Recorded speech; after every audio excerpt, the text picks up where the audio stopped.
Hello and welcome back to the Great Ace Attorney Adventures, where last time we met a very, very bizarre old couple in the same building of which the defendant was living in, and there were some hijinks that went on yesterday during our little dance deduction, which ended in a not so desirable outcome for the couple in question, but we made it through. We gathered what little information we possibly could from the scene of the crime about everything that happened, and we have accepted the defendant's plea for us to defend him, and so that's exactly what we're going to do here today. February 20th, 9:23 a.m., the Old Bailey Defendant's Antechamber. Well, I never expected this. What, that you'd be defending in court again? What did you think was going to happen when you said you wanted to become a lawyer? Who'd have thought that we would be back here again so soon? We are on a study tour of Great Britain with the intention of learning the country's legal practices. In order to research the latest court procedures here, we need as much court experience as possible. Well, yes, I suppose that's true, but for the person in the dock, it may well be his or her one and only time in court, and it could be life-changing. In which case, treating it as research may seem a little crass. Oh, when you put it like that, you're quite right. Defendant? Yeah. Hello. Ah, Mr. Natsume, good morning. Oh dear, are you alright? I doubt he's terribly alright. So I doubt he's alright given the current circumstances in which he's found himself in. Your eyes are terribly bloodshot. The early bird catches the worm, as they say here in Britain. Yes, I've heard that expression, but I really don't want to catch a worm. So I tried desperately not to wake up early, but I was so worried I couldn't catch a wink. You are so Larry Butts. And now I'm absolutely exhausted as a result. Do all literary people take things so literally? Thank you for putting your faith in this today, Mr. Natsume. It's not like he doesn't really have another choice here. His choice is defend himself, which is not going to end well, or have someone else defend him. So, really, he didn't really have much of a choice. 2, terrified, 2, tremble! And yet he does it anyway. Really? Because I can feel tremors in the floor. I can't do this. I can't take it. Although, locum student Mr. Naruhodo Esquire. Yes? I got a glimpse of the public gallery as I walked by the courtroom. It looked like the opening night of the opera. There were so many people. I had no idea my case was such a notorious affair here in London. Oh, neither did I. Do you know why that might be, Mr. Sato? I'm sorry, Mr. Naruhodo, but I have no idea. So that all-knowing look on your face is just coincidence then, is it? Don't hide the truth from me. It's because of the Reaper, isn't it? Lord Van Zeeks? Is that right, Mr. Sato? I purchased as many different newspapers as I could find this morning, and yes, Lord Van Zeeks is on the front page of every one. I knew it! Sometime after the prosecutor was dubbed the Reaper of the Bailey, he stopped appearing in court, it seems. It's been several years now, in fact, until the day before yesterday. What a coinky-dink! That's the same time that we showed up in court. Yes, Inspector Gregson did told us something similar, didn't he?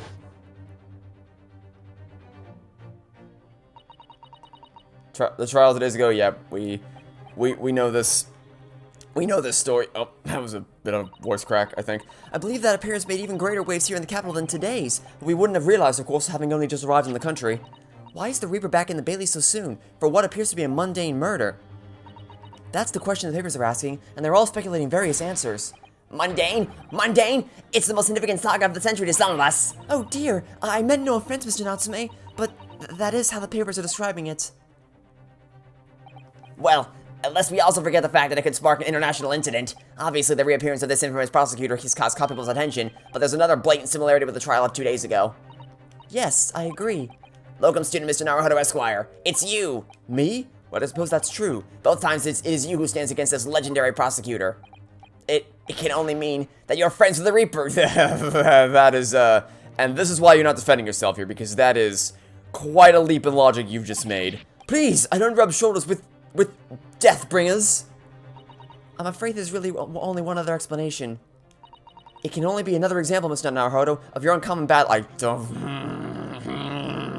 No. I swear to God, don't you even think about it. Don't you even get within an inch of the concept of bad luck. Not anymore. Not again. Not again. Not after everything that happened earlier this year. No. No more. No more luck. I don't ever want to see the concept of bad luck in a story ever again. Please, I beg you. Thanks for that. Oh, this is just my luck. Why must I be represented by a man with such frail fortune? By the least lucky lawyer alive! Well, let's not forget that it was you, Mr. Natsume, who asked me to represent you. Yes, it's true that I'm just a student new to London with little in the way of experience or skills or luck, but you literally have no other choice at the moment, so Let's just cross our fingers and hope for the best. But I promise you this, I will fight your corner until the bitter end, and I will believe in you, Mr. Natsume. Oh, benevolent locum student, Mr. Naruhodo Esquire. You're not alone here with us, Mr. Natsume. Whatever happens, we will always be on your side. Oh, benevolent non-locum assistant, Miss Mikutaba Esquires. I am in your debt forever. I shall... Mr. Natsume, Counsel for the Defense. The court session is about to begin. Kindly make your way into the courtroom at once. Alright then. I said that before the text appeared, but okay. Alright then, Mr. Natsume, it's time. Let's go. Yes! Alright. This is it. My second appearance in a British courtroom, and my second trial against the Reaper. I hope you're watching over me, Kazuma, because this time, I won't let my faith waver. I believe in my client to the last. Just like you believed in me. I believe I can do this now. I'm ready for this fight! I can't get over the invisible fan he just has. He probably just has it, like, dangling over his... Probably attached to his bandana is an invisible fan that's just constantly blowing wind or blowing air back towards his head.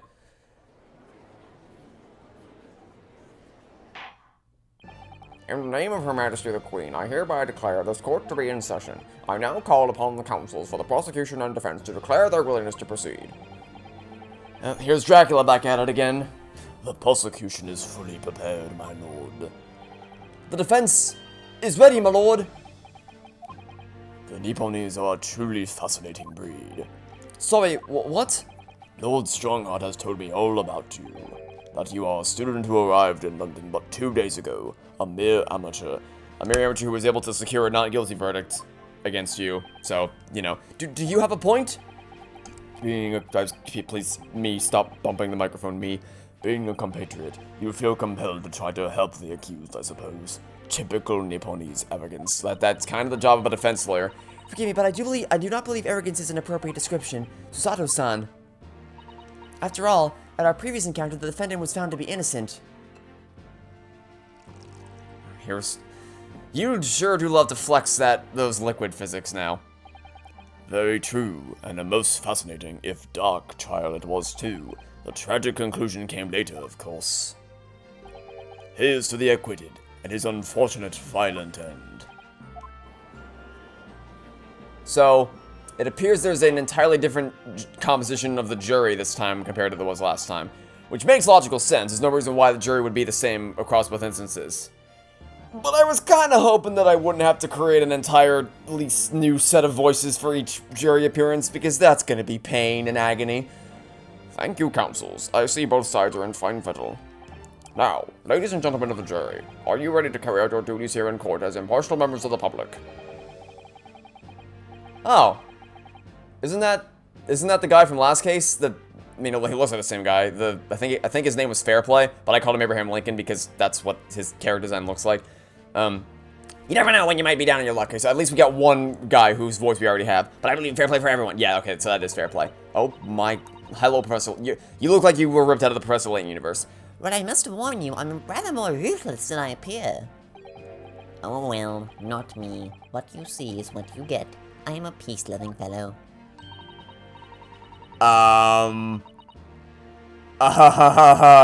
What now? Why are you, no, absolutely not. Why are you there? Why are you, okay, wow, this country system is jack shit. How the hell did how did this happen? Why in the world is the maid of the wife of the man who could have potentially been witness to the murder up there as a part of the jury? Don't even try, game. Don't even try. I see through your little scheme. Impartial members of the jury, my ass. Wow. So clearly this country is not aware of the concept of an unbiased jury or impartial mediators. Not a concept they're aware of, because you couldn't have any more relevance to this case if you tried. Come on, what are we waiting for? No doubt he did it anyway. Sorry, didn't quite catch that. Very well, let us proceed. Your opening statement, if you please, Lord Renzi. I'm sorry, we're not gonna comment. Is no one gonna comment on the fact that unless I'm just horribly mistaken, does that not look like the maid/wife that we met yesterday, I'm fairly certain that's who that's supposed to be. And she's very much not irrelevant to this case. She was literally in the window, She was in the building, possibly looking out the window, having a direct line of sight onto the murder as it happened. She should be on the witness stand, not the jury's bench. What is this silly shit?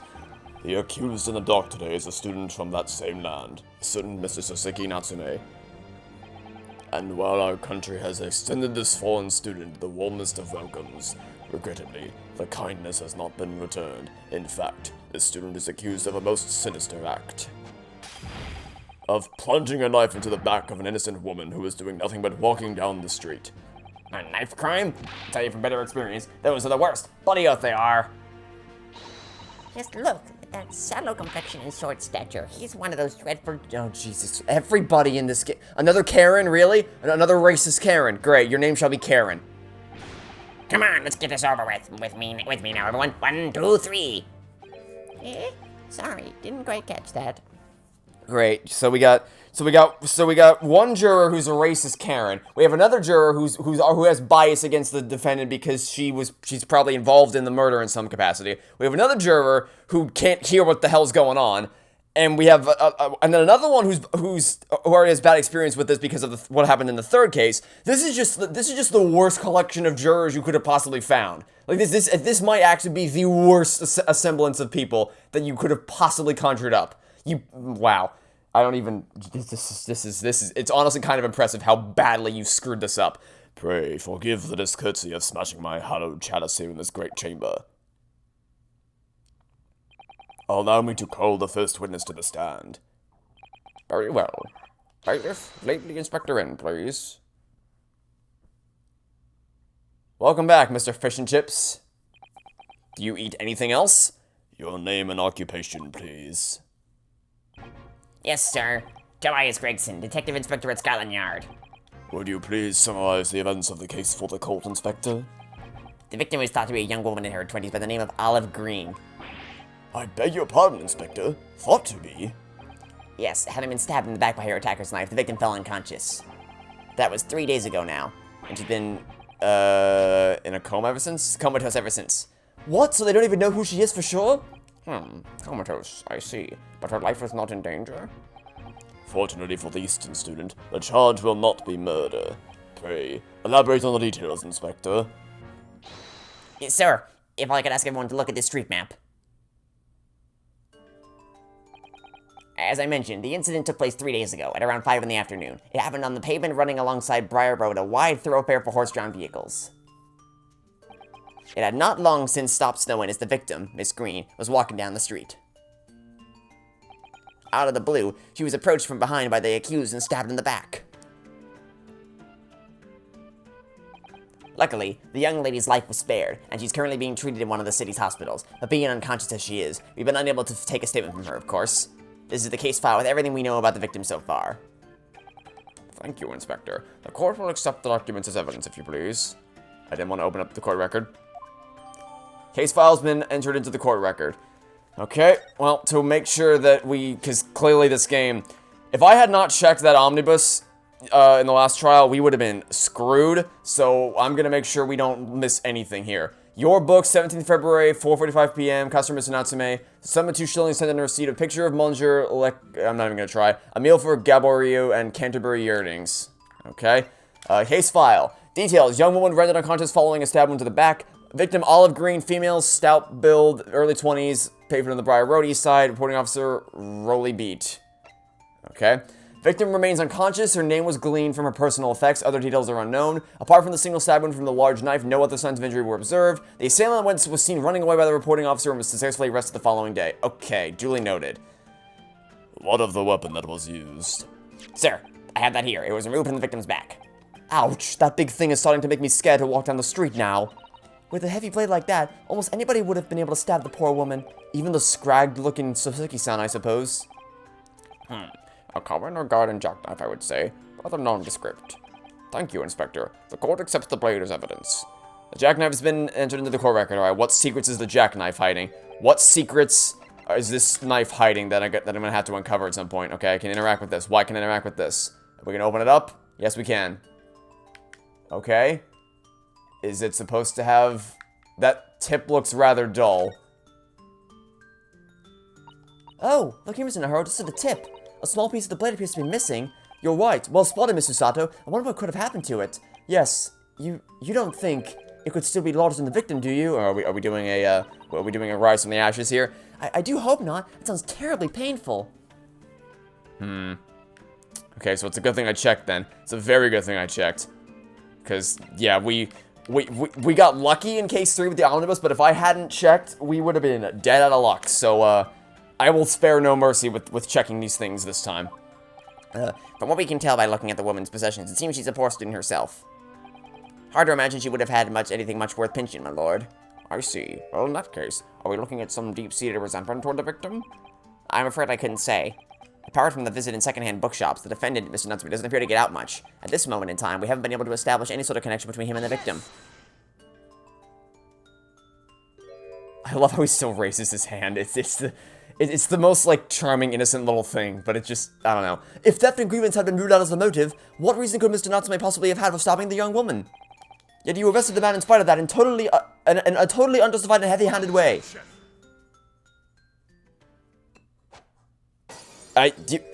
You know, some poor sap has to clean up all the glass you keep breaking all over the courtroom. You know that, right? Pray forgive the discourtesy of flinging a freshly uncorked bottle into the public gallery. Oh yeah, he also threw it towards the audience. I hope none of you got your faces cut open by any of the glass shards that went flying everywhere, because this guy just has no regard for public safety whatsoever. But your words have soured its hallowed bouquet. But don't worry, I'm sure another bottle of champagne will apparate into thin air in about 2 seconds. For it is you, my learned friend, who is being heavy-handed here. What? So Scotland Yard does not arrest people without good cause. That should be beyond question. Inspector Gregson, the prosecution calls for your formal testimony. Explain to the court precisely why the constabulary came to arrest the Nipponese student. Yes, sir. Alright. Fire away, Mr. Fish and Chips. Show me what you got. Mr. Natsume's arrest. As I said, it was 5 o'clock in the afternoon when the incident occurred, and there was an unusually light fog. Visibility was reasonably good, and there was no one else about but the victim and the accused. Out of the blue, the victim was stabbed from behind and subsequently collapsed on the pavement. The accused ran off, scattering his belongings all over the floor, those being a number of old books he just bought. He was on the way home from a bookshop, it seems.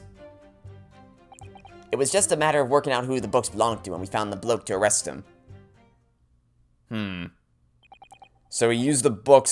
So if you use the books to tie the victim, sorry, tie the murderer to, or tie the murder to Mr. Natsume, if I can speak properly. Use the books to do that. So in that case, the only avenue we can use to poke a hole in this is the books themselves. Yes, my lord. I have a photograph here of the scene of the crime taken immediately after the incident. Ah, yes, I can clearly see the books to which you are referring. Because we also know that the guy upstairs, the old guy who kept getting water, or not water, tea poured on his lap, and who got smacked by his wife, who happens to be in the jury stand right now for some goddamn reason, also was a lover of antique books. So maybe there was a mix-up. We'll see if we can't figure anything out in that regard. You Nipponese are a spineless breed. Too cowardly to admit defeat. Denying everything despite overwhelming evidence to the contrary. Oh, you mean like last time? Well, Forgive me, Lord Van Zeeks, but the defendant is not denying everything, as you put it. What are you doing, Mr. Sato? Do go on. Mr. Natsume has admitted to playing some part in the incident. Isn't that right, Mr. Naruhodo? Well, now you mention it. When we visited him in the prison yesterday, he did tell us what had all happened.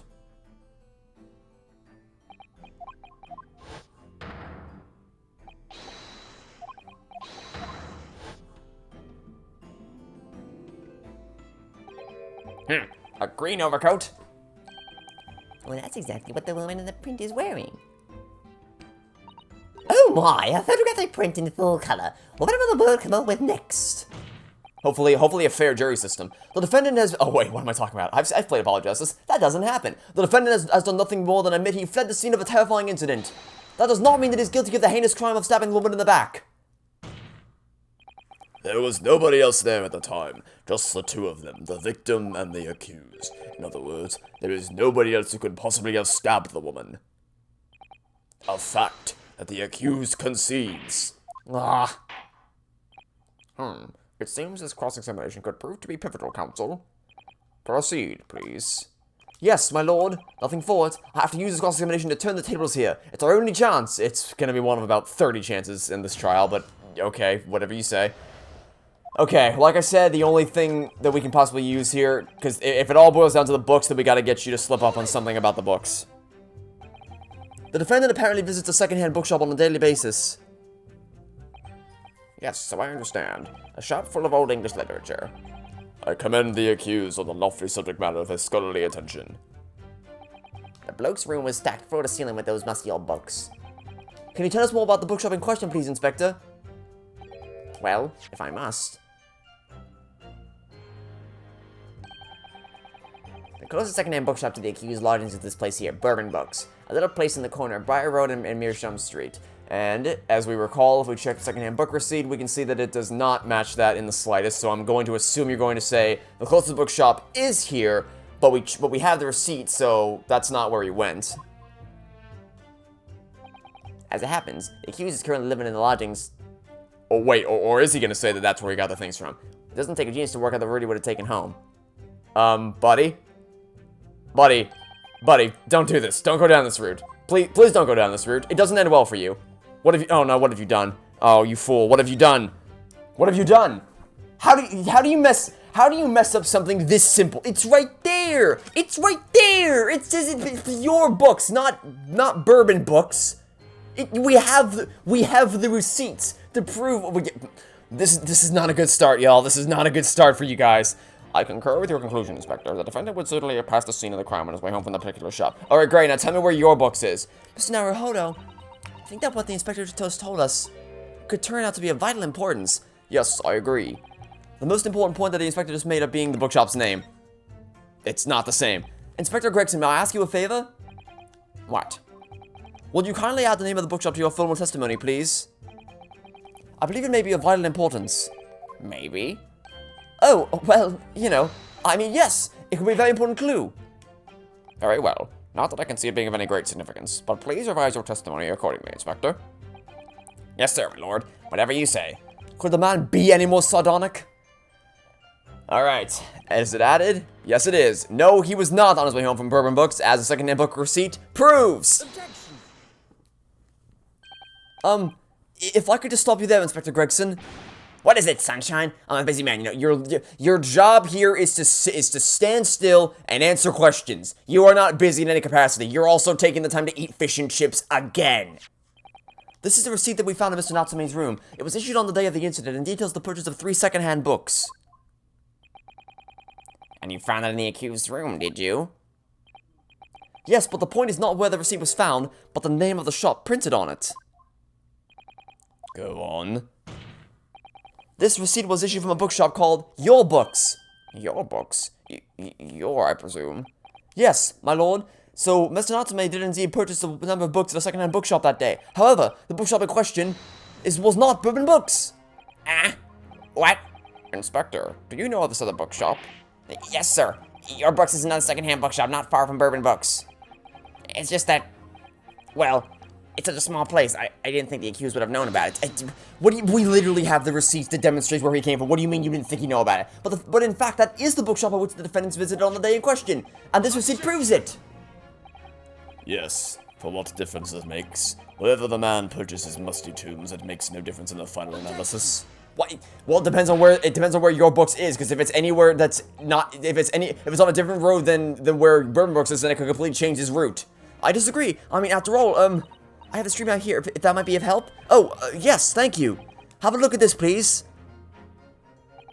If the defendant had been returning from Bourbon Books, then yes, he would have almost certainly passed the place where Miss Green was attacked. However, if we take into account the fact that he was actually at another bookshop, Your Books, it may very well turn out that he wouldn't have passed the location at all. Could it still be true? My, it rather depends on where this other bookshop is, but I do declare it may be a possibility. Okay, Karen. Is that right, Mr. Lawyer, sir? What you just said? Absolutely. It absolutely could be right. So just someone tell me where your books is, so we can get this over with. Inspector Gregson, where is this Your Books establishment? Well, obviously we looked into that. And yet you didn't think to mention it. Turns out that Your Books...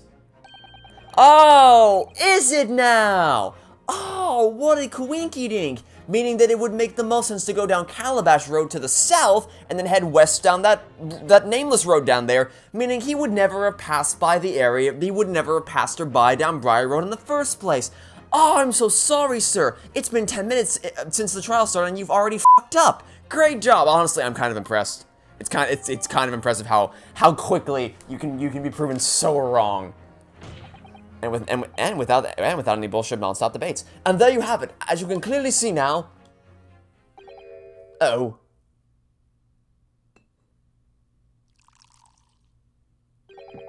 My learned Nipponese friend is obviously in training to be a clown the way he regales us with such witticisms.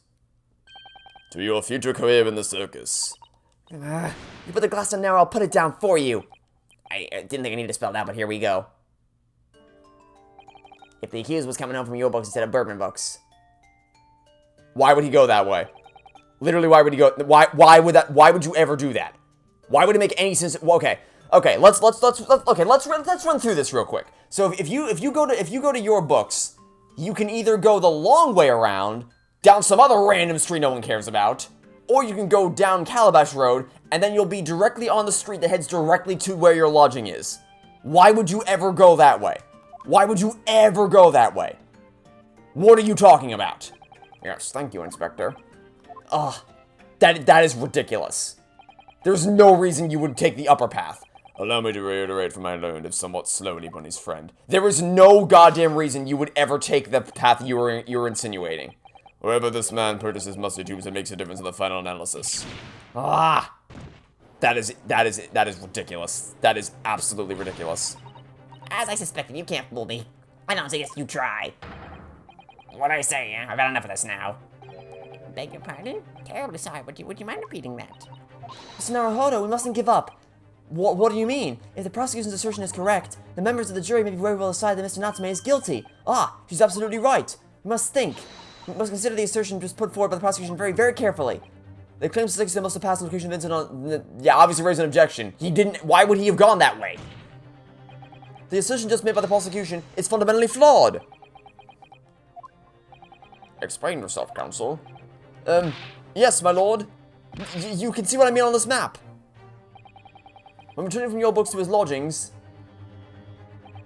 Mr. Natsume could have followed the route suggested by the prosecution. However, that isn't the only conceivable route to take between the two places. I'm glad someone finally brought it up.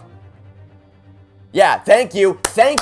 See, in a certain other franchise, no one would have brought this up. This would have been left to the dust, and no one would have mentioned it. But because we're playing a different series, people actually have functioning brains. So you can be like, why would you ever go that way when you can go this way? That makes no sense. So thank you, game, because now I don't have to take points off from you because you actually thought to bring this up. Thank you, game. I salute you. 10 additional bonus points for you.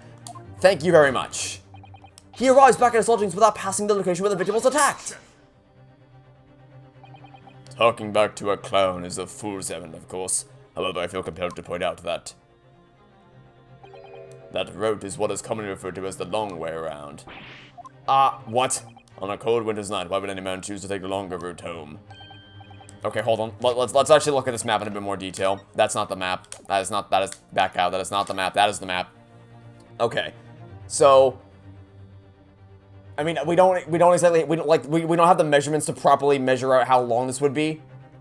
But going down and then because if you go down, you're going to end up along the same route that would end up taking you to Mr. Natsume's lodgings. Whereas if you go down the Briar Road route, you'd end up having to cross the street. So there would be like if you walk out the doors of Your Books and turn right, you can loop around the pathing down Calabash Road and then down this unnamed road down toward the bottom of the screen, and then you just have a straight shot across the intersection to your lodgings. Whereas if you go down the other way, then you still have to end up crossing the street and dealing with all the traffic going in that direction. So, I'm willing to lower it down to we can't determine definitively which way is the long way around, but it's not the clear cut distinction that you're making it out to be here, buddy. And also, even if it were true that's the long way around, There is no way to disprove. There is absolutely no way to prove one way or the other which way he went. The answer is extremely simple. He wouldn't. In other words, the accused took the obvious route back to his lodgings and is the obvious perpetrator of this crime. But, yes, I got it. Obviously, we must ask the man himself. I have already informed the court of the accused's response to such questioning. He claims he has no recollection that you... That's right. As I said, the bloke seems to spend his time outside wandering aimlessly from A to B. That day was no exception. He just says he doesn't remember where he was or which route he took home. That makes my job very difficult. I don't believe this. How do you forget which way you went home? I thank you, my learned friend, and suggest that we do not waste any more of the court's time by wandering aimlessly around this subject. Pray, what say you, insightful jurors? But even after this, Oh.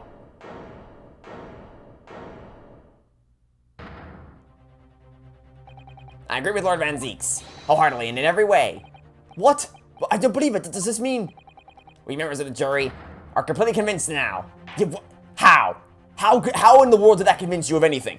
Very well, in that case I hereby call upon all members of the jury to present your findings to the court. Guilty. Guilty. Guilty. Guilty. Guilty. Guilty. Great, you're all wrong. So just give me a second and I'll give me a summation examination and I'll point out how wrong you all are. Because there is absolutely no reason why that one... Okay, I'm actually baffled by this. How are you people falling for this? Like, okay. First of all, if he's as absent-minded as he says he is, then there's no guarantee that he would have taken the optimal route, even if you're correct in saying it's the optimal route. I don't even believe it's the optimal route, but let's assume that it is for the sake of argumentation. Even if it is, by your own logic, he's absent-minded enough to the point where it wouldn't even matter. So there's that. I don't even this. But even if it was true that he went that way, that's not enough to prove anything. The fact that he went in that direction doesn't prove anything because that still lines up with what he said, which is that he found the body, but that he didn't actually stab him. This is whoa, you people. You guys are pushing my patience today. It would appear the jury's leaning is unanimous. Yeah, well, it doesn't matter. We have the right to a summation examination, so... To the insightful members of the jury, I applaud your brave resolve. You serve Queen and country admirably. Mr. Naruhodo. How do you not remember what way you went home? No, not yet. This isn't over. I still have one last chance to sway the opinion of the jury. I have to tip the balance of those scales the other way. I have to turn this around, somehow. Those are the eyes of Quarry not yet willing to give up and die. So I presume you intend to wield your rights again in this trial? For rights of the defense written into antiquated British law that should have been buried long ago. Call it antiquated if you will. But it's the defense's prerogative, so carry out a summation examination if it so chooses. Very well, counsel. In accordance with the letter of the law, we shall proceed with a summation examination. Are the members of the jury ready, Mr. Foreman? Of course we're ready. I'm all too familiar with that Nipponese whippersnapper and his uncle's refusal to throw in his alley. Very well, then. Ladies and gentlemen of the jury, you will each explain on what grounds you have determined the defendant to be guilty. Which I would assume you better damn well have some if you all were willing to condemn a man to... I guess not... Well, Would assault still constitute as a capital punishment under this bizarre twisted system? I doubt it would, but I think... Didn't not Damon Gant mention earlier about how he would still be sentenced to death if he was found guilty, so... Well, either way, either condemn a man to death or condemn a man to prison. Either way, you were quick to judge, so you better have some damn well good reasoning for this. For pity's sake, that little Nipponese oddity already admitted himself, didn't he? If he said that a woman in green collapsed before his eyes, why, it can only have been the victim. The man wouldn't have gone around the houses on his way back from the bookshop, not in winter. So okay. I also should mention that he could have had any reason for going that way. Maybe he maybe there's more sights that he prefers to see. Maybe he likes the cold. People like the cold. There's an infinite amount of reasons why he could have gone that way. There's no the degree to which you are so instantly willing to condemn him just for that is ludicrous. I am baffled by this turn of events. So the poor woman was attacked from behind, was she? How dreadful. I really don't care. Can we just wrap this up now? I gotta be... No. You're not getting away with that, buddy. Yeah, you need to give me a damn good reason for what. No. Your books. Yes, I shop that. Bourbon books? No, not with the wizard. Why are these? This is the worst jury ever. This jury. I rate this jury 0 out of 10. With only minor exceptions, the reasons for finding the defendant guilty are too clear. What? He literally said, your books is a great job, and bourbon books, bourbon books gets an F- on my scale. That's not a reason for anything. And the fifth guy was like, bro, I don't care. I just want to go home. What? What do you mean the reasons for finding the defendant guilty are all too clear? Were you dropped? Did you roll out of bed and smash your head on the floor today? When the stabbing occurred, the only two people at the scene were the victim and the accused. And the accused himself has admitted to seeing the victim in her green overcoat sink to the ground before his eyes. Yes, that doesn't mean he went that way because you still have to pass, you still have to cross Briar Road to get home. So he could have still seen the woman lying on the ground and gone over to check what was happening. Furthermore, we have heard from the inspector that the defendant then fled the scene.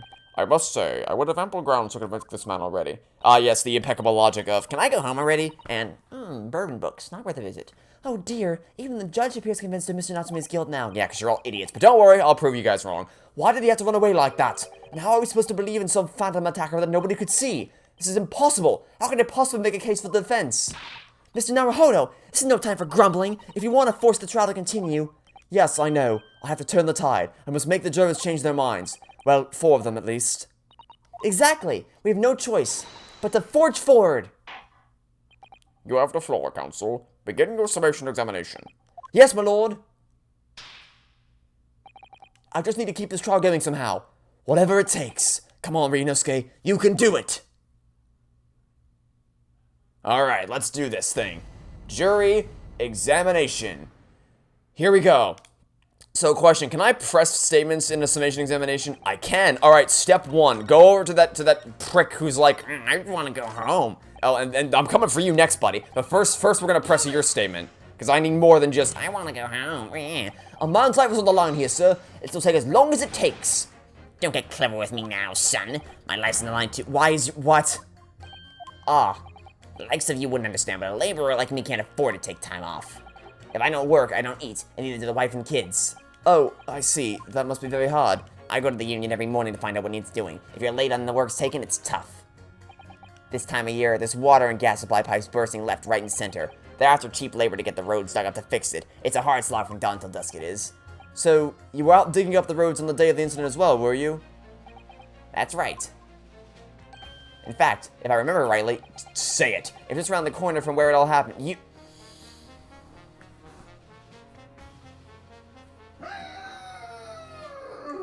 This is why you don't just say, yeah, I want to go home. Because then you keep hiding things from me that are imperative to the case. What? Another coincidence? Mission. So, he was digging up the roads on the path you said he went down. People, this is why you gotta tell me stuff so I can use the information to help me. I just said help me case. To help my case. What are you people doing today? This man's pissing me off, I gotta say. 205, I need you to add this information to your formal statement, please. What's the point in that? Why? You don't see the problem there? You don't see the problem with that, buddy? Really? Add it to your damn statement. Okay. Now. I didn't want to, goddamn it, I didn't want to press it again. I didn't want to press it again. I made a mistake, my bad, sorry, okay. I wanted to, no, get off the map. Get off the damn map. I wanted to pit his statement against, was it the third guy who said that he had to go down that route? I think it was, okay, hold on, let's go back. Pit your statement against where, yep, man wouldn't have gone around the house on the way back in the workshop, not in winter. Well, he would have if, okay, I can't read the statement, but he would have if he was digging up Meerschaum Street from dawn till dusk. You know, that would have been a nice thing to mention earlier, you idiots. Objection. Those two statements are clearly at odds with one another. At odds, counsel. Explain yourself. Please, don't point. It wasn't me, I swear. What? I just want to get this done and dusted. Yeah, well, we could have done that a lot earlier if you had just been upfront with us from the start. Well, driven number 3? Oh, me, sir? What do you mean? Juror number 5's words just now are extremely significant. Let's take a moment to consider the implications of what's been said on our map of the local area. On the day in question, Mr. Natsume visited this bookshop to purchase a number of secondhand books. See, remember earlier when I said that there could have been a number of different reasons why he couldn't have taken Meerschaum Street home? Well, this is one of those reasons. And on the same day, we now know that there were works being carried out on Meerschaum Street, making it impassable, which means that the defendant's route home could not have taken him along Meerschaum Street and down Briar Road. Oh, yes, of course. What do you think, sir?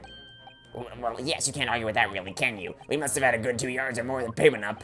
Every gentleman and gentlewoman that came along had to turn back and go the other way. This man... So the only conclusion is this. The defendant must have taken the longer route back to his lodgings. Yes, I suppose he must have. I suppose it must be right, eh?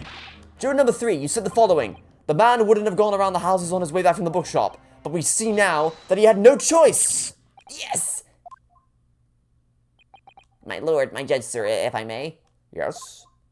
I don't think in all good conscience that I can say the man's guilty now. Yes, I'd like to see this trial continue so we can get to the bottom of what really happened.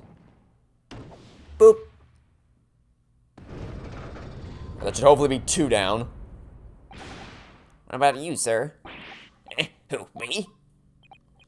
Well, alright then. If there's a hole in the prosecution's argument, it should be filled in, that's what I say. Alright, 2 down. And 2 to go. And then we're back in the game. Oh, well done, Mr. Naruhodo. That was wonderful. Well, we've managed to change a couple of minds, at least. It strengthened our position somewhat. Yes, and it will prompt the other members of the jury to reconsider their stance as well. They'll be asking themselves if their current leanings are really right or not. Now, if we could just identify one more clue or discrepancy that would make them stop doubting Mr. Natsume, we might be able to tip the balance completely. Guess that's exactly what we've got to do. Von Zieks is looking to bring this trial to an early conclusion. That's what we have to prevent, by whatever means we have at our disposal. We'll just let Dracula keep brooding over there. Thank you, counsel. On the submission examination, please. Yes, my lord. Okay. So first things first. Not that way. Not that way. First things first that I want to do is I want to press your statement because you don't seem to be. You have any idea what's going on? You're in your own little dream world right now. So I'm trying to. Can we bring you back down to reality and get a better sense of what you were talking about? Huh? Sorry. Fold it, you say? Fold what? Not fold it. No. What I said was hold it. What I wanted to ask was, do you visit your books often? I like the old books they have in there, yes. I enjoy reading them over a nice cup of old tea. That's my daily routine, you see. Same thing every day, including the day you're all talking about. And at what time did you visit your books on the day in question? Well, I was picking out books in there all afternoon, and it would have been just before 5 that I left. That's my daily routine, you see. Same thing every day, including the day you're all talking about. Just before 5, you say? Exactly when the victim was attacked. Are you sure about the time? Oh, yes, no mistake there. I remember it well. I'm not about to forget that day in a hurry. Not after the dreadful time I had. Dreadful time you had? What do you mean? Well, I was walking down Calabash Road when I slipped on the ice and donked my head.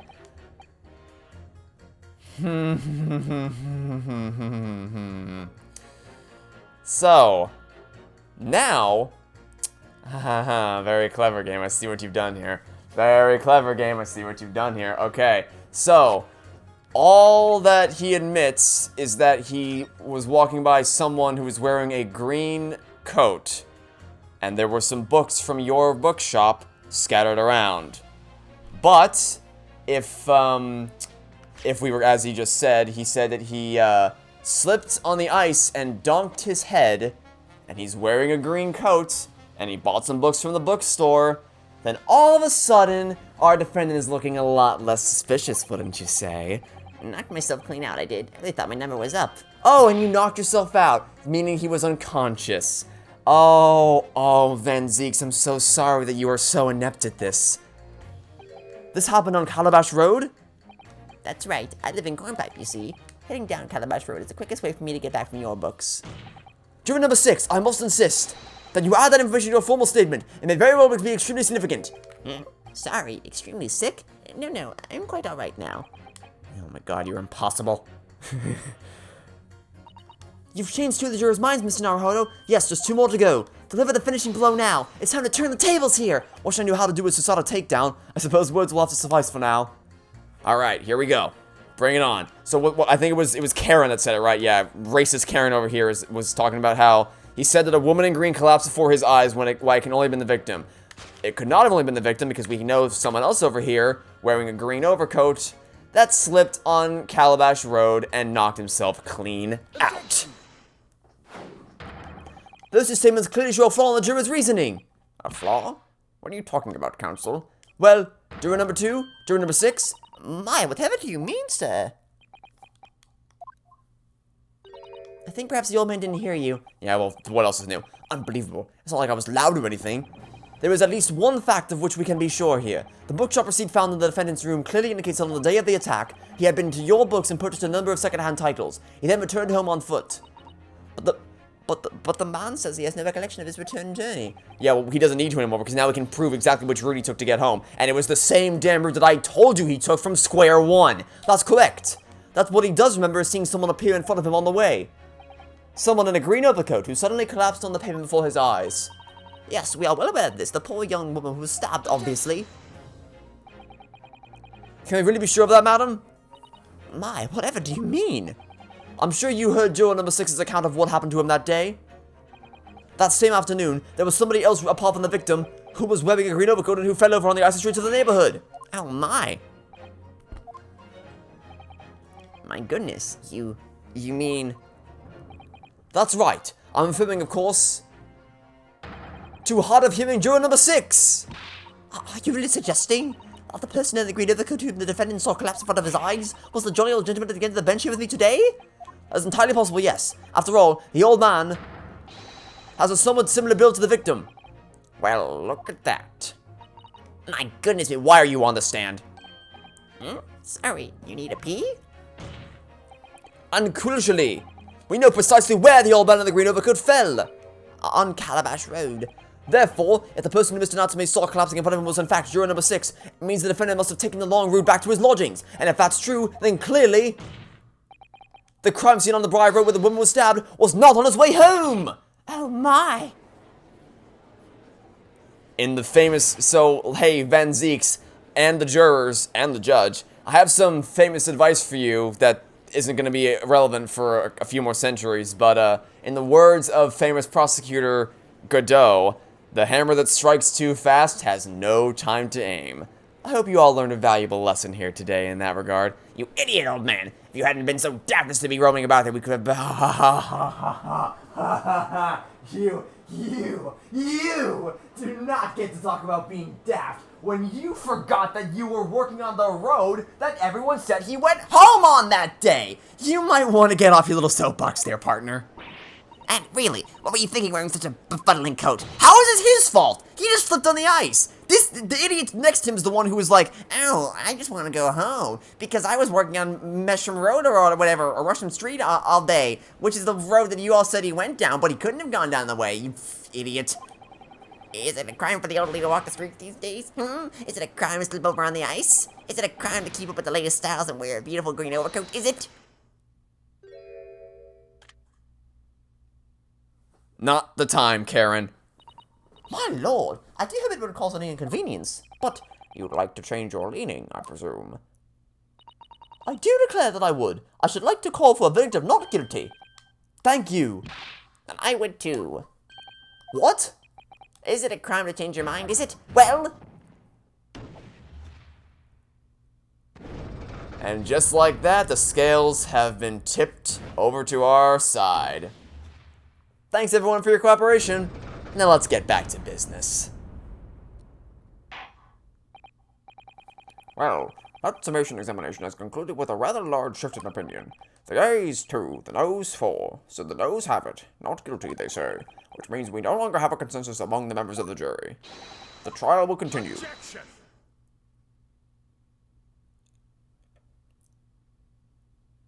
See what? Remember what I told you? Another bottle of champagne just apparated to thin air, and another glass just broke. Could it seem churlish of me to drink from my hallowed chalice moments after raising an objection? Only to crush it in disgust. Pray forgive the discourtesy. Lord Van Zeeks? It seems that I must retract my earlier remark. What do you mean? I mistakenly credited these jurors with intelligence by describing them as insightful. Yet we have just witnessed them falling for a cheap trick performed by an Eastern entertainer. Yeah, this cheap trick called logic and deductions. Oh no, what a cheap magic trick I've employed. Objection. I haven't tricked anyone. Everything I've said is the truth. Indeed. Stalwart Joe number 5 was undoubtedly repairing the roads, as he claims. I believe you said it was a good 2 yards of the pavement which you had excavated, sir? That's right, took me the whole day, then they paid me a measly 2p for it. Now, my learned Nipponese friend, tell me. Do you have any notion of the distance that 2 yards represents? Well, if I'm honest, I don't have a clue, no. 2 yards is a little less than 2 meters. Less than 2 meters, that's not much at all. In other words, a distance readily vaulted by anyone of moderate vigor. Would you not agree, my stalwart friend? Me? I can't say you're wrong, no. What? And did you perchance erect a sign to prevent pedestrians from passing the site of your works? I wouldn't dream of it. What a waste of time. No coaches would have had a hope of passing anyway, and we just turn any gentle road back to when they come. Kids just jump right over us all the time. The accused is no gentleman as far as I can see. I have little doubt, however, that he could spring over a 2-yard trench in his meanderings around town, But why would he bother? Most people, most reasonable people, if they see a street with construction, they're gonna go the other. If there's another way they can go. Let me ask you something. If you have 2 ways to get from point A to point B, you see one way has construction of any capacity, and you see another way which has no construction, even if it might take a little wee bit longer, which way are you gonna go? Because I'm gonna pick the way that has no construction going on whatsoever, because it's just inconvenient for everyone involved to have construction meshing with the traffic trying to move through the streets, be it via foot or via vehicle. Most people will choose to go the way that doesn't involve crossing paths with any kind of construction whatsoever, because it can be a hassle for everyone involved. So the fact that there was no sign there, and the fact that he didn't turn that you can jump over the hole doesn't really matter, because either way, there's no reason why he wouldn't have just turned around at the sight of any construction whatsoever.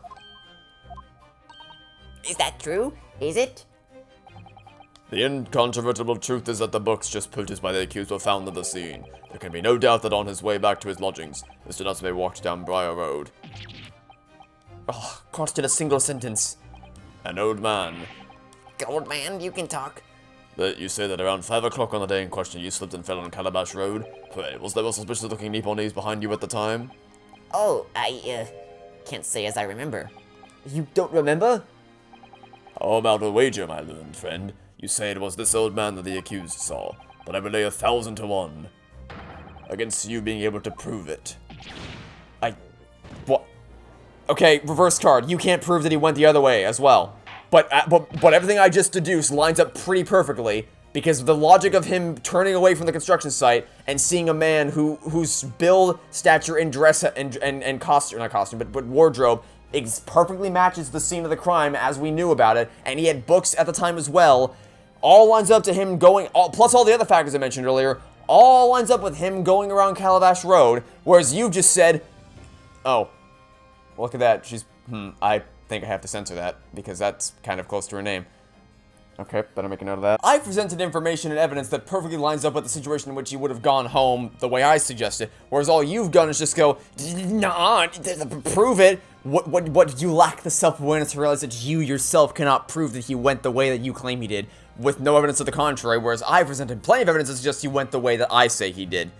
But nice try, Van Zeeks. My lord? If you had such a trenchant argument up your sleeve, why in the world did you not proffer during the summation examination? I wanted to give this young foreign student the sightseeing experience he no doubt came for. I wanted him to see for himself how the opinion of the jury is so readily swayed. Yeah, it's tricky how that happens whenever someone brings up this thing called logic. It's kind of strange how that happens. But my hospitality has its limits, and they have been reached, I feel. Oh great, the cape's come off. Oogity boogity, I'm shaking in me boots. So, my learned friend, today's sightseeing tour of London is now over. What are you talking about? My lord, the prosecution requests permission to call its next witnesses to the stand. Granted. Bailiff, bring forth the witnesses. It's next witnesses? Mr. Naruhodo, do you not remember? We've been told on several occasions that there were eyewitnesses to the incident. Yes, I remember. I'm afraid that's likely to be the prosecution's next witness. Alright, no matter who Van Zeeks brings to the stand as witnesses, and no matter what they say, I believe in Soseki-san. I know he's innocent, and I'll keep believing to the very end, until this battle is over.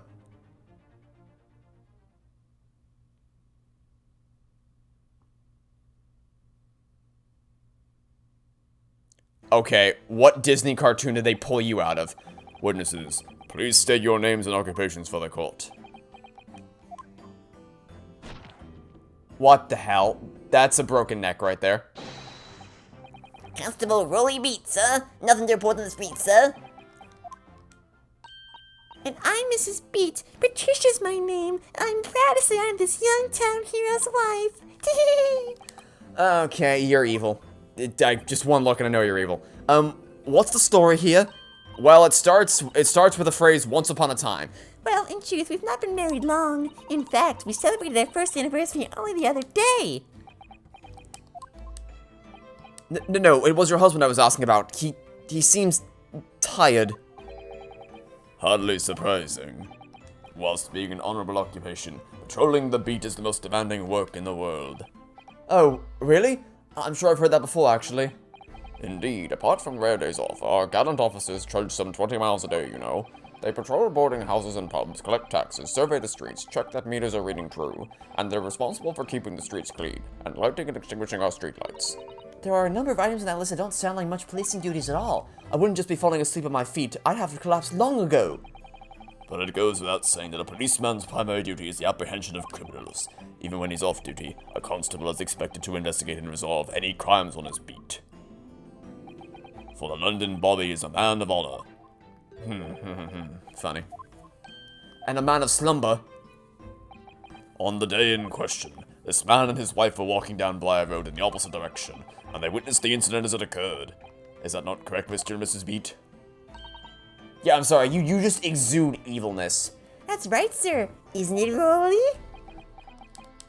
Rolly can barely keep his eyes open, and you expect him to cover for you here? Constable Rolly, sir. Nothing to report on the street, sir. What a great witness he's going to be. Very good. I'd like to hear your formal testimonies now, please. You will tell the court exactly what you saw on the afternoon of the incident. Yes, sir. And he's asleep again. Great. Okay, you gotta go home and get a nice rest, a nice night of sleep, buddy. You are clearly exhausted. You are not fit to be standing in court right now as a witness. It was our wedding anniversary and Rolly was taking me out for a meal. There was no time to change after work. Anyway, two silhouettes appeared out of the fog on the pavement in front of us.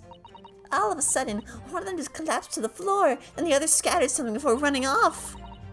We ran straight over, of course, and then went for help at a nearby police box. It was definitely that Japanese man in the dock. Rolly and I both saw him clear as day. Really? Because about 2 seconds ago you just said that all you saw were two silhouettes. And now you saw perfectly defined functional human shapes? Really? Okay. Whatever you say. Oh dear, the policeman and his wife are claiming to have positively identified Mr. Natsume at the scene. A whole 5 seconds after identifying him as a silhouette. If the testimony is true, the alternative course of events you established in the submission examination will be quashed. It's death knell, in fact, because that alternative was never viable in the first place. What an unfortunate perchancing, and on your wedding anniversary, too. Oh, I know, but I still managed to go out for the evening with my man. I thank the Lord for that. You are so evil. Gosh, the life of a London Bobby sounds very hard indeed. Yeah, I can imagine in this particular circumstance. Indeed. However, this cross-examination will be over in minutes. You may well have time to rest this afternoon. What do you mean by that? My learned friend, the witnesses saw the face of the man fleeing the scene. Yeah, they also said that they saw silhouettes, so I don't know. They are testifying under oath that it was without doubt the accused, Mrs. Suzuki Natsume. Yes, because being under oath has never stopped any previous witnesses in the game from lying, obviously. And one of these witnesses is a policeman, no less. Oh, well, in that case, his testimony is bulletproof. So you appreciate the gravity of the situation, I'm sure. That was sarcasm, by the way, in case you didn't get that. That was sarcasm, in case you didn't pick up on that. Except that the man's so tired, his wife has to do all the talking. Enough preamble. Counsel for the defense. Commence the cross-examination, please. Yes, my lord. Okay, cross-examination. Let's get this show on the road, shall we? Alright, it was your wedding anniversary. I don't care. Two silhouettes appeared out of the fog, appeared in front of us. I believe that you couldn't have seen all that much. Sudden one of them collapsed to the floor. Yep. Ran straight over course, went for the police box. Definitely the Japanese man in the dock. Okay, so I can't contradict this with any evidence. But if you just said earlier, I wish I could pit their statements against each other in a non-submission examination, because I didn't want to open this up. Because you just said you saw silhouettes, and now you're saying you definitely saw that it was the defendant. But surely you wouldn't have been able to see his face by the light of the gas street lamps, would you? We absolutely could. Us Londoners have exceptional eyesight, I'll have you know. You just said that you saw silhouettes.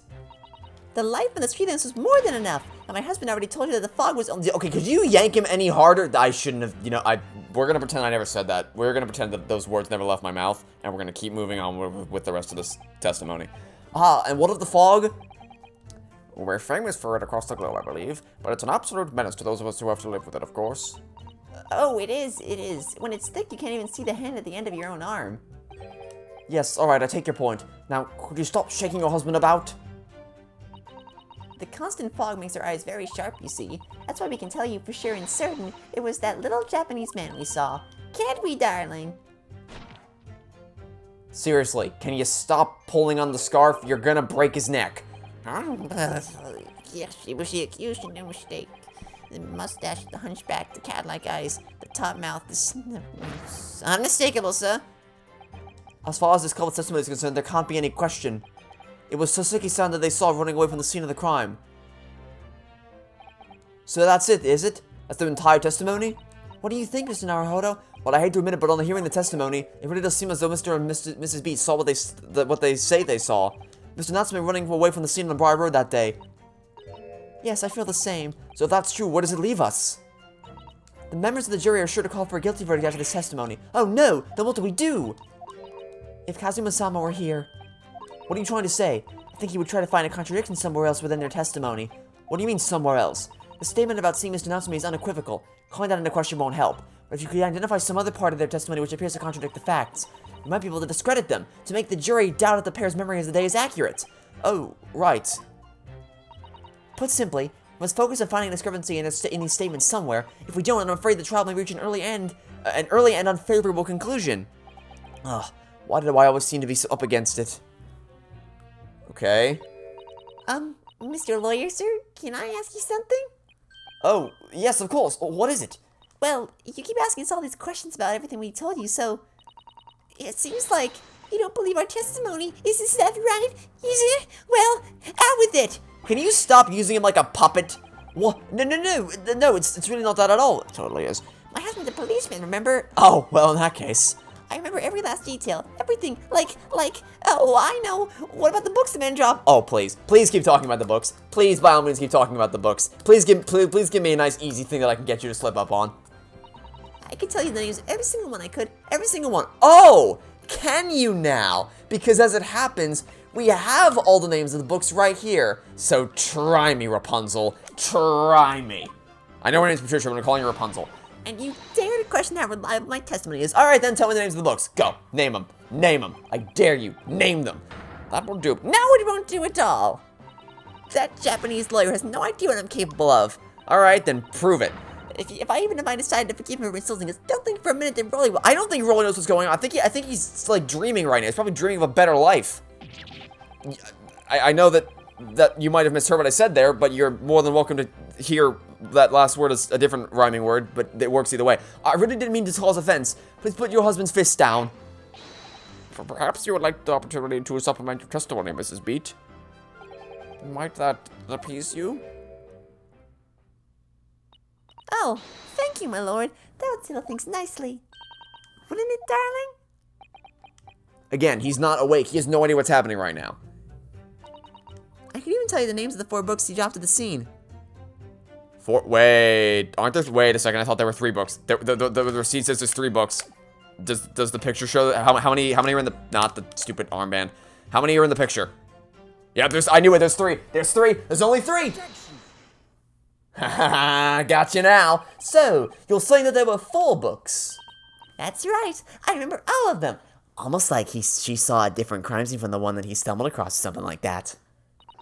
The picture of Monsieur Somebody, What's It Yearnings, A Meal for Someone, and the Thing Gummy Something. Congratulations. Every single word in that sentence was wrong.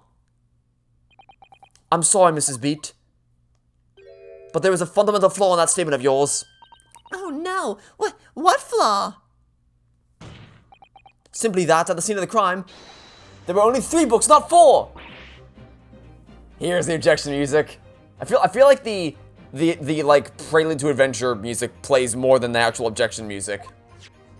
And don't even get me started on the pursuit theme. I think we've only heard the pursuit theme once in this entire game so far, and it's case 4, and we've heard it once.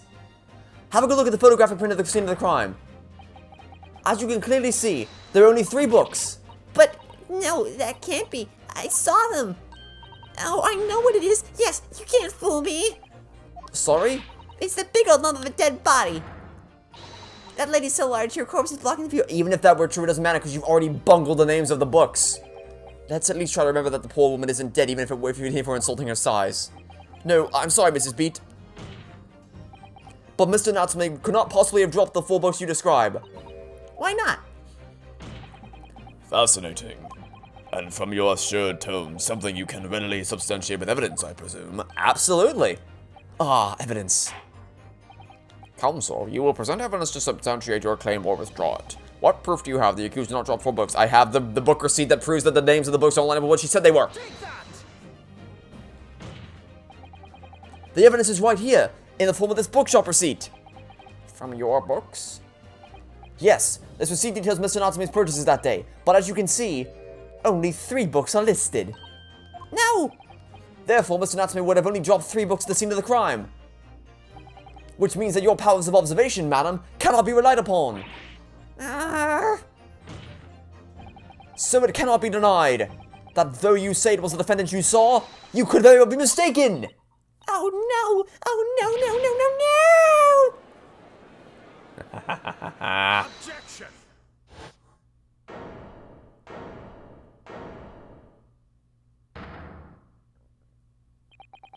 It's plainly evident that it is your powers of deduction that cannot be relied upon, my learned Nipponese friend. Oh, do tell. What?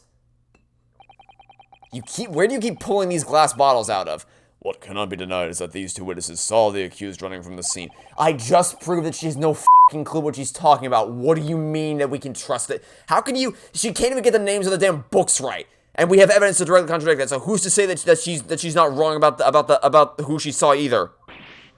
Ah. So you've striven to avert attention from that by dint of some inconsequential... They're not inconsequential. Those aren't the books he purchased, despite the fact that we know that the kid... You're making my brain want to explode.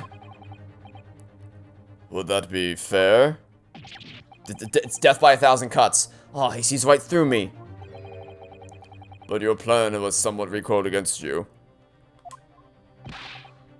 What are you talking about? It's quite simple. Let me explain with a toast. To the policeman's wife and her entirely accurate testimony in every respect. Are you kidding me? You see, this matter is not up for debate. At the scene on Briar Road, a total of 4 books were most definitely found. But what about the photographic print? It only shows 3 books. Quite right. Only 3 can be seen in that print. That print? You mean to say... Allow me to present another.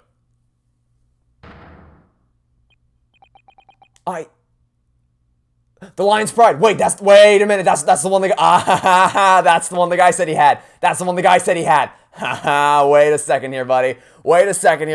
Also, this wouldn't matter anyway, because my proposition from the start was the idea that the student sets the books, because we know for sure that the 3 books he bought are the ones that we can link to the receipt. And the whole thing from the beginning is that there would be two different people that fell at the same time. But we know from yesterday. I may have been dead tired and in a terrible mood yesterday, but I still remember that he mentioned something about the Lion's Pride. I know damn well that useless old piece of sack of shit held the Lion's Pride in high regard. You're not getting away with this. You're not getting away from this one, buddy. And for the looks of things, it's burned. You see that? It's burned. It's burned to the corner, just like the carpet was yesterday. Just like the carpet was yesterday. It's the 4th book. As you will observe, the 4th book was hidden from view in the original print by the victim's torso. No. No, come on, Ryunosuke, you gotta remember what you learned yesterday. Order. There, you see? Look at that, look! Oh, I looked at it already. I already looked at it. Yes. It's just like I said, isn't it, my darling? Yes, sir. Patricia's always right, sir. That's not a... Wow, so you're just a walking doormat. Let us study the receipt for the books purchased by the accused on the day in question. Mrs. Beach, the titles once again, if you please. Oh, yes, of course. The picture of Monsieur something or other. The picture of Monsieur Lecoq. What was it, yearnings? Canterbury Yearnings. A meal for someone. A meal for Gaboret, in fact. As the court has just heard, the witness remembers the book titles flawlessly, save for a few minor details. Mrs. Beat's powers of recollection can only be described as exceptional. Really? Did you hear that, Rolly? The gentleman paid me a compliment. You never do that for me, because you're never awake to do that. Yes, sure, flawless shop, which is just flawless. Oh boy, howdy, you are. No what? Yeah, well, considering the fact that your eyes are closed half the time, I can believe that you'd believe that. But there are only 3 books in the receipt, and Mrs. B mentioned 4. There's nothing surprising about that. Clearly, the 4th book is that which is shown in this photographic print. I'm sorry, counsel, but does that not seem odd? Why should the 4th book be omitted from the receipt? It's not odd at all, my lord. As the photograph clearly shows, the 4th book was found in the victim's clutches. In other words, it belongs to the victim. The victim was holding her own book? I wonder. What came of that 4th book? You must know what happened to it. Obviously, it wasn't overlooked by the investigating officers to Scotland Yard. I have it here as evidence. You will submit the... Oh. My pleasure, my lord. The second crimes... Okay, yeah, great. We got a new photo. But what I really care about is that book right there. So, if you don't mind, can I take a look at that book? Because I think you might have greatly overlooked something. That being the massive... How could you possibly miss this? Oh, look at this. The book has been badly burned. You're right. You'd never be able to read it in this state. Especially not the latter pages. What a terrible waste. Judging from the scorched edges of the paper, I think the damage have occurred very recently. A book. Recently damaged by fire. Why does that seem to raise a red flag with me? We got you now, buddy. Hey, juror number 4. You want to jump off that juror stand and get down here on the witness stand? Because I think you're going to be needed in a moment here. The prosecution rests. Well, you've chosen a very poor time to rest now, haven't you? I have nothing further to add. Oh, how disappointing. You seem surprised, my learned friend, but your resistance until now has been in vain. Entertaining, yes, but futile. The spurious longer route to the accurse's lodgings that you tried to establish in your summation examination, and the attempt discrediting of the witness's powers of recollection in your cross-examination. Futile? I walked into this, didn't I? You see? Everything we said is true. Isn't that right, my darling? Yes, Pat. Marry me, Pat. So perhaps the ladies and gentlemen of the jury would like to reconsider their positions, should the court waste any more time on this Nipponese travesty? Or is it the decision you have to make all too apparent already? You have heard all the witnesses and seen all the evidence. No, they haven't. No, they have not. This trial has run its course. No, it has not. Mr. Naruhodo, I'm afraid we're in a terribly precarious position. I know, but if I fight back in the wrong way now, I could very well just make matters worse. Think, Ryunosuke, think. What do you do now? Raise an objection. Obviously. I'm not done yet. No, my learned friend, it's over.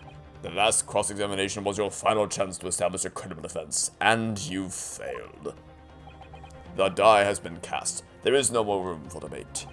Well, it might be over as far as you're concerned, but... I can't think of what to say. If I may, Lord Van Zeeks, it seems somewhat boorish to close down the debate at this point. Your insignificant little Eastern Isle must be a lawless hole indeed. For a lowly judicial assistant to have the audacity to intervene at a moment like this, it shouldn't... Her title is irrelevant if she has something valuable to say, you asshole. I am, to my shame, still a very inexperienced lawyer. So you will have to forgive me, but I consider my assistant's advice essential and her opinions invaluable. Mr. Naruhodo! One of this land's great guiding principles is tolerance. So, the court will hear you, madam. In great... wow, so, we've come a long way since the first case, haven't we? Go ahead, Mr. Sato, please. Very well. Pray, what insight can you give us? What have we all overlooked in this matter that you see fit to pursue further? Well, the court has been presented with new evidence, but only after the last cross-examination finished. I see. And you believe this new evidence warrants further examination, do you? Mr. Naruhodo, what do you think? It's just possible that this new evidence might be the decisive proof that we've been waiting for. The judge is sure to ask the members of the jury to announce their leanings in a moment. And of course, he's sure to ask you to explain what the crucial piece of evidence is and why. So we must take this opportunity to examine the newly presented evidence as thoroughly as possible. I already did that. Yes, I understand. And thank you, Mr. Sato. This is it. Sato-san has managed to win us one last chance here. I can't let it go to waste. The defense wishes to present evidence, my lord. Very well. The defense may present one further piece of evidence. Evidence that apparently offers a profound insight into the case and has hitherto been overlooked. The evidence in question is what we can see from the newly presented photographic print of the crime scene. The fourth book found in the victim's hand. We have already discussed the fourth book at length. Other than it being in the victim's grasp at the time of the incident, no significance has been attached to it. Pursuing the matter further will be a flagrant waste of the court's time, as you well know. Ah! Yes, I'm afraid, counsel, I must concur with the prosecution on this matter. When I afforded you this opportunity, you led the court to believe that this evidence in question contained a hitherto undiscovered clue. Which it does, so I must insist that you elaborate, counsel. You'll identify this clue at once. Do I make myself clear? Oh, yes, my lord. It's, Mr. Naruhodo, I believe the prosecution is trying to avoid a thorough examination of the evidence, which means you may very well be on the right track. Yes, I think you might be right. So, counsel, precisely where is the vital clue to this case, which this fourth book conceals? It would be back here with the glaringly obvious burn mark that I have no idea how any of you could possibly miss. I will ask the court to observe the back of the book in the question. The back? What did you... Good gracious! It's been burnt to a crisp. So we have to ask ourselves, why was the victim clutching what is clearly an unreadable book? It's undeniably an extremely unnatural thing for her to have been doing. Objection! Unnatural, you say? And what other anybody's friend? Oh. Were I to concede the point, if it bears no relation to the case, there is nothing to discuss. So, should you wish to assert that this fire damage is some veiled clues to what happened that day? Pray, do enlighten us all. What truth does this charred book hide? A charred book? There is just one possibility here which I can't quite bring myself to rule out. It's an outside chance certainly, but it's worth a try. Alright, I'll explain my theory. Don't keep us waiting any longer then, counsel. Explain this theory of yours. What are you suggesting that you can ascertain from the firearms that Saratona's, Its owner. Oh, right, I tried to present it. I'm used to a certain other franchise. My lord, the bone on the back of the book reveals a startling truth about the book's owner. I beg your pardon? But we already know what the book belongs to. No, you don't. No, you don't. No. You are so wrong. The question of how this book came... I just skipped two things. Hold on. The question of how this book came to be in the victim's hand is yet to be answered. However, as to the questions of who the book really belongs to and where it originated, the defense has very credible answers. Good gracious, how can you possibly? Very well. I'll play along with this futile attempt to delay your inevitable demise. But do remember, the members of the jury may well burn you if your little gamble goes awry. Counsel, the defense's response here is very likely to influence the final outcome of this trial. So tell the court, who do you claim is the owner of this burnt book? That would be John Garrideb. The answer is that the book belongs to the couple who own the house where the defendant has his lodgings. A certain Mr. and Mrs. Garrideb. The landlords? And whether this is some extraordinary coincidence or some kind of fated work, I don't know. But of all the people in London, one of the 6 chosen for jury duty in this courtroom today is none other than Mrs. Garrideb herself. Oh my goodness, me? I think you must be mistaken, sir. I'm Mr. Garrideb's Wife, you are holding up the hand which has your wedding ring on. Literally, what are you talking about? Things would be so much easier if you would just drop the pretense. Alright then, how about a simple question for you? Have you ever seen this book in Mr. Garrideb's house? I would never presume to know all the books he keeps, sir. Yeah, but he said that's one of his favorites, so, that excuse ain't gonna fly here today. This is outlandish behavior. This woman is the accuser's landlady, you say? You implicate this hard-working member of the public. You besmirch her without a shred of evidence. The evidence is all in their apartment. We kind of already talked it up all yesterday. Your actions are unforgivable, said the man who blatantly accuses innocent people on the regular. This is not mere conjecture. The defense happens to know that on the day in question, and almost exactly the same time as the victim was stabbed on the pavement below, Another incident was taking place in the room on the top floor of Mr. and Mrs. Gevadev's house. Good lord. What sort of incident, Counsel? A fire, my lord.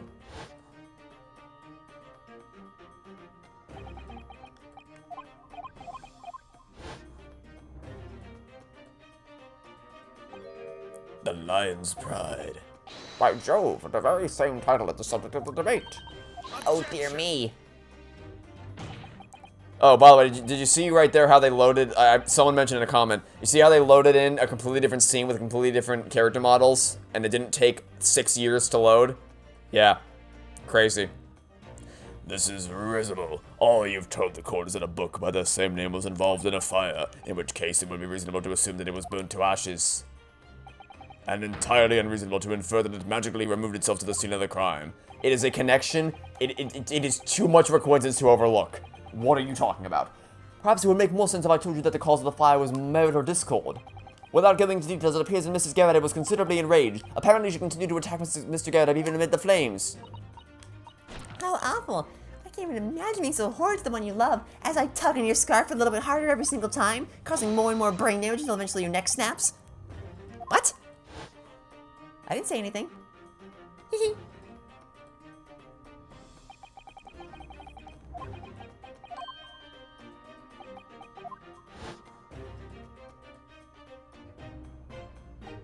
The man had his back up against the window and he had burning books thrown at him? Goodness gracious! Are you suggesting that the book was thrown through a window and lighted coincidentally at the scene of the crime? No. A thorough investigation of the surrounding area was conducted the very evening of the incident, and there was no report of the Garadev's window pane being broken. Well, it could have been, the window could have just been open. It's quite true, we also saw no signs of broken glass when we visited the Garadev household. But is it not conceivable that the window was open at the time it... Not even remotely. Let us not forget the season and the chilling weather that accompanies it. Some people... I know people that are crazy enough to open their window in freezing temperatures. You're not... No Londoner would ever leave a window open in the middle of the winter. It's not an impossibility.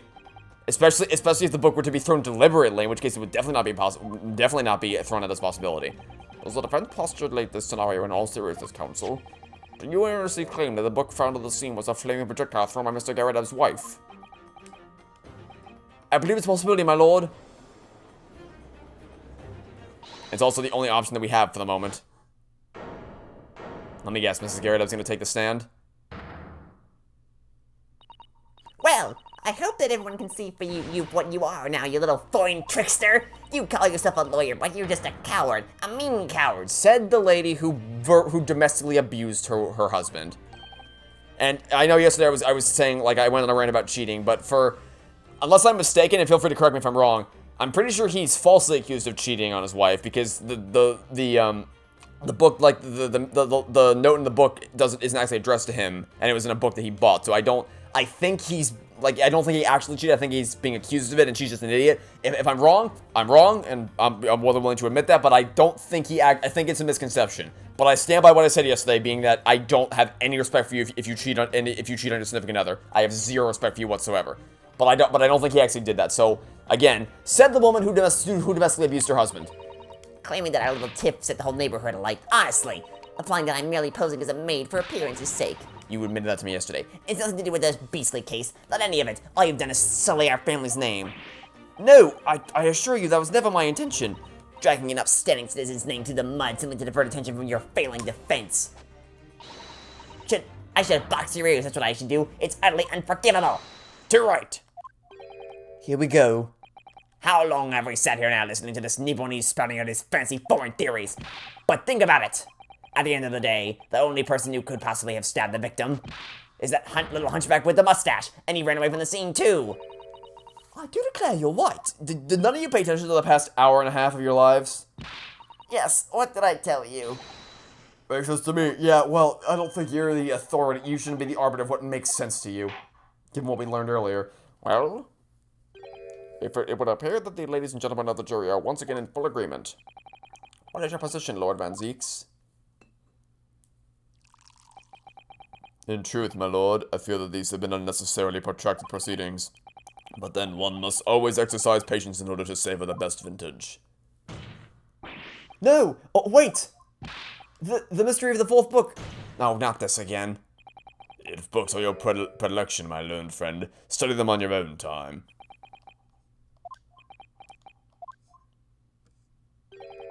What? No forgive the discourtesy this time? Ahem. In that case, ladies and gentlemen of the jury, you will now state your individual decisions regarding the defendant's culpability for the court to hear. Guilty. Guilty. Guilty. Guilty. Guilty. So we doing another summation examination then? Yep, looks like that's gonna be what we have to do. Jesus. Thank you for that unambiguous response. That's twice now. It's over. Mr. Naruhodo, don't give up. Mr. Sato, have you forgotten? The battle isn't over yet. You're not suggesting... Of course. The defense has the right to another summation examination at this point. You can still convince the jurors to change their minds. You have one more chance. My lord, the defense asks to exercise its right to a summation examination. You believe you still have tricks up your sleeve? I don't intend to trick anybody. I intend to uncover the truth. This is no time to be downcast. And as long as there's a chance, I have to stay strong and determined.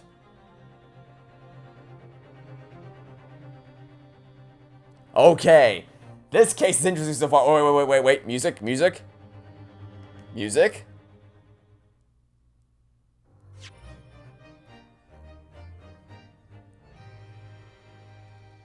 This case is awesome so far. This is a very intriguing mystery so far. I can't wait to keep playing. So that'll be it for now. Thanks for watching. Stay tuned for next time. I hope to catch you all tomorrow for some more of the Great Ace Attorney Adventures. Goodbye.